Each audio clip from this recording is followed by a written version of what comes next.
E aí, galera intensiva, o meu nome é Ivens, sejam bem-vindos a mais um Sunday Paper. Hoje o nosso Sunday Paper de número 69 e no Sunday Paper de hoje a gente vai falar sobre os diferentes fenótipos ou tipos da Covid-19. Então a gente vai ver dois editoriais do Gattinoni, o primeiro publicado na Intensive Care Medicine agora em 2020, obviamente, né, que tem um fator de impacto de 18,967. E ele começa o editorial então falando, né, que a Covid-19, os pacientes, praticamente todos eles se encaixam na definição de Berlin da síndrome do desconforto respiratório agudo, porém a doença tem algumas características únicas, né, como a hipoxemia grave com uma complacência quase normal, diferente do que a gente vê nos pacientes de síndrome do desconforto respiratório agudo, onde a complacência desses pacientes é muito baixa. E também a doença ela tem algumas características que podem diferir de um paciente para o outro, como hipoxemia silenciosa ou notável dispneia. Então alguns pacientes, enquanto estão saturando lá 85%, 80%, não sentem nada, conseguem até realizar algumas atividades sem se cansar, enquanto outros têm dispneia mesmo em repouso. Outras diferenças, ela pode ser sensível ou não ao uso do óxido nítrico, ela pode apresentar hipocapnia ou hipercapnia, ela pode ser responsiva ou não à posição prona. Então aí uma característica que fica bem evidente é que na verdade ela tem uma não uniformidade entre os pacientes. Então, o Gattinoni propõe aí diferentes fenótipos, né? A doença se expressaria de diferentes maneiras em pacientes diferentes e que isso depende da interação de três fatores. O primeiro, a gravidade da infecção e a resposta do hospedeiro a essa infecção. O segundo, a capacidade da resposta ventilatória do paciente frente à hipoxemia. E o terceiro é o tempo entre o início da doença e a chegada lá no hospital. E aí o paciente pode desenvolver então o tipo L ou o tipo H, que são os dois fenótipos propostos pelo Gattinoni aqui nesse editorial. Então o tipo L, ou L de low, né? Por que low? Por que baixo? Porque esse paciente vai apresentar baixa elastância, então complacência alta. Lembra, né, que elastância é o inverso da complacência. Então a complacência quase normal desse paciente indica que a quantidade de gás no pulmão é quase normal. Esse paciente vai ter baixa relação VQ, né, baixa relação ventilação-perfusão. Como o volume de gás é quase normal, a hipoxemia ela é melhor explicada pela perda da regulação da perfusão e perda da resposta de vasoconstrição hipóxica, ao invés daquela tradicional consolidação, perda de volume pulmonar. Também é característico baixo peso pulmonar, então a gente enxerga lá na tomografia densidades de vidro fosco, principalmente subpleural e ao longo das fissuras pulmonares, ao invés daquela tomografia característica de consolidação e edema pulmonar que a gente vê lá na síndrome do desconforto respiratório agudo. E também baixa capacidade de recrutamento pulmonar, né? Porque a gente tem uma quantidade de tecido não aerado muito baixa, consequentemente a capacidade de recrutamento é baixa. Então o nosso paciente ele tem alta recrutabilidade quando ele tem muito tecido não aerado. Então o que é o recrutamento? Eu abrir e manter o meu espaço aéreo aberto. Então se eu não tenho áreas de colapso, não tem como recrutar. E o fenótipo tipo H, né, o H de high, de alto, por quê? Porque ele tem alta elastância, então complacência baixa, então o aumento do edema é responsável por esse aumento da elastância pulmonar.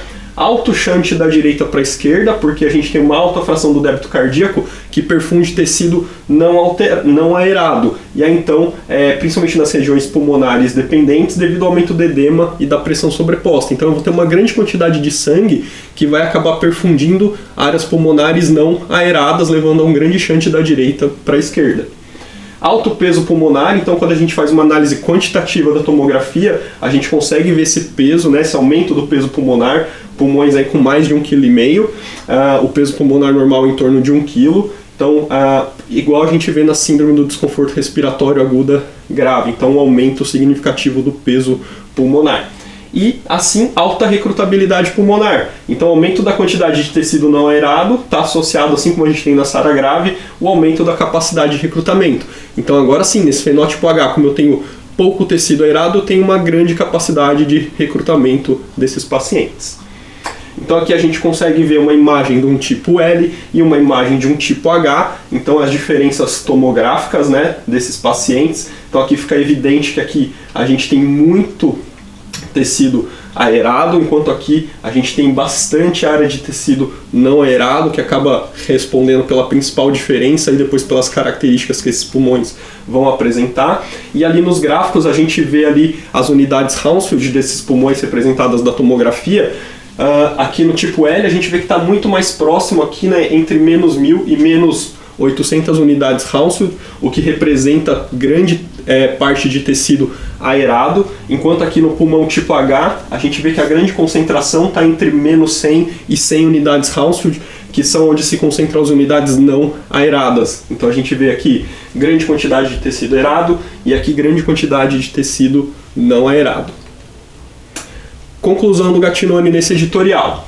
Os pacientes do tipo L e do tipo H são mais bem identificados pela tomografia e são afetados por diferentes mecanismos fisiopatológicos.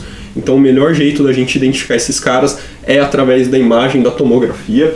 Se você não tem a tomografia, sinais implícitos da definição de tipo L e de tipo H podem ser usados, como elastância do sistema respiratório, né, ou o seu inverso, que é a complacência, e a capacidade de recrutamento, ou seja, resposta PIP desses pacientes. E compreender a fisiopatologia correta é crucial para a gente estabelecer as bases para o tratamento adequado. Então a gente consegue diferenciar entre o tipo L e o tipo H, o tipo de resposta frente aos tratamentos que a gente tem para oferecer para esses pacientes. Então, algumas semanas depois, o Gattinoni publicou esse outro editorial agora questionando, né, se a pneumonia COVID-19 é SARA ou não é SARA, é síndrome de desconforto respiratório agudo ou não. Esse publicado na Critical Care com fator de impacto de 6,959. Então, ele já parte aqui mostrando que existe uma dissociação clara entre a hipoxemia e a mecânica pulmonar na COVID-19, diferente da síndrome do desconforto respiratório aguda grave, onde as duas meio que caminham juntas. Aqui tem uma dissociação clara entre o nível de hipoxemia e a mecânica pulmonar. E aí ele define então, em vez de agora usar os fenótipos L e H, ele define dois tipos para pneumonia por COVID-19. Um tipo 1, que ele chama de não síndrome do desconforto respiratório agudo, e o tipo 2, síndrome do desconforto respiratório agudo. E aí elas podem ser melhor identificadas pela tomografia, como a gente viu, e na falta de tomografia a gente pode usar a complacência e talvez, ele diz, né, a resposta PIP, né, ou a recrutabilidade desses pulmões. Então, aqui a gente vê o tipo 1, né, o que ele classificou de não SARA. Então, é uma hipoxemia com complacência maior que 50, então diferente do que a gente costuma ver habitualmente nos pacientes de SARA grave, por exemplo. O volume de gás no pulmão é alto, a gente vê pouca área aqui de colapso de tecido não aerado. Então, esse pulmão tem baixa recrutabilidade, porque esse pulmão já está aberto, não tem como recrutar o que já está aberto.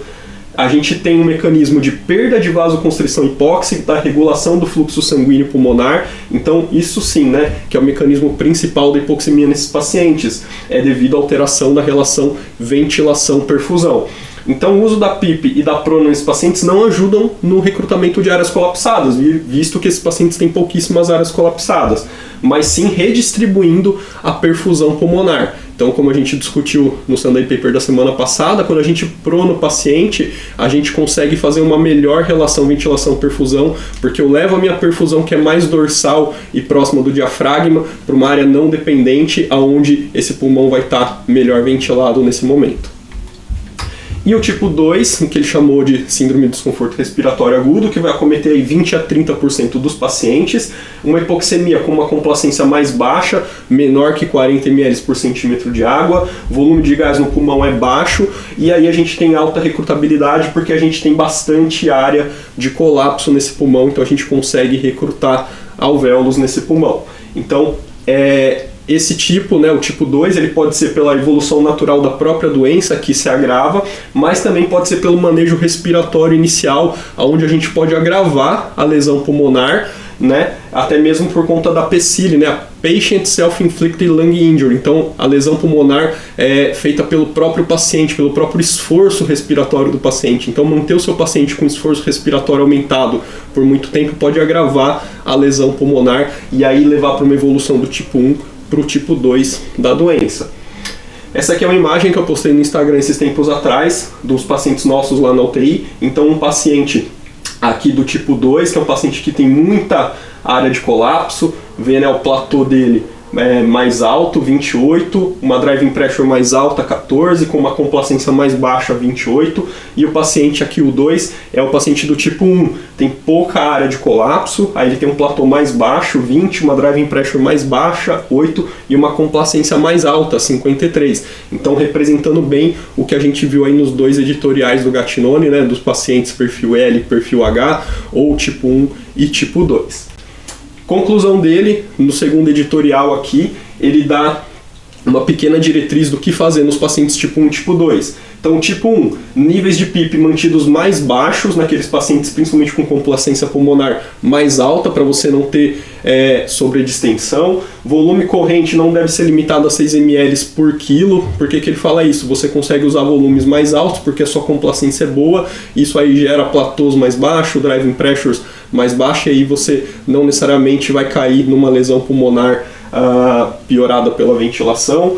Com isso, frequência respiratória não deve exceder 20 respirações por minuto. Por quê? Porque ele fala que se você pode usar volume mais alto, você consequentemente consegue usar frequências respiratórias mais baixas. E lembra lá que a frequência respiratória ela é um dos fatores que vai cair lá na equação do mechanical power.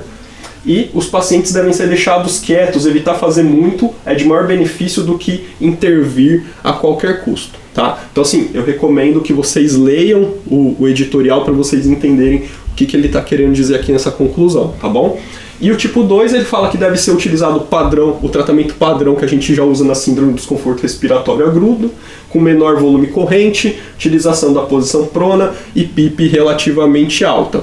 Então, esses dois editoriais aí do Gattinone levando a uma melhor definição dos dois tipos de pacientes que a gente tem visto na Covid-19. Então, já deixa aquele joinha para me ajudar, para esse vídeo aparecer para mais gente poder ter acesso às informações e o canal crescer cada vez mais. Se inscreve no canal se você ainda não é inscrito, compartilha com a galera, clica aqui na setinha aqui embaixo, manda lá nos seus grupos de WhatsApp, aciona o sininho para receber os avisos dos próximos vídeos e deixa aí seu comentário, sua dúvida, sua sugestão de artigo ou de tema para o próximo Sunday Paper, e eu te vejo no próximo domingo. Até lá!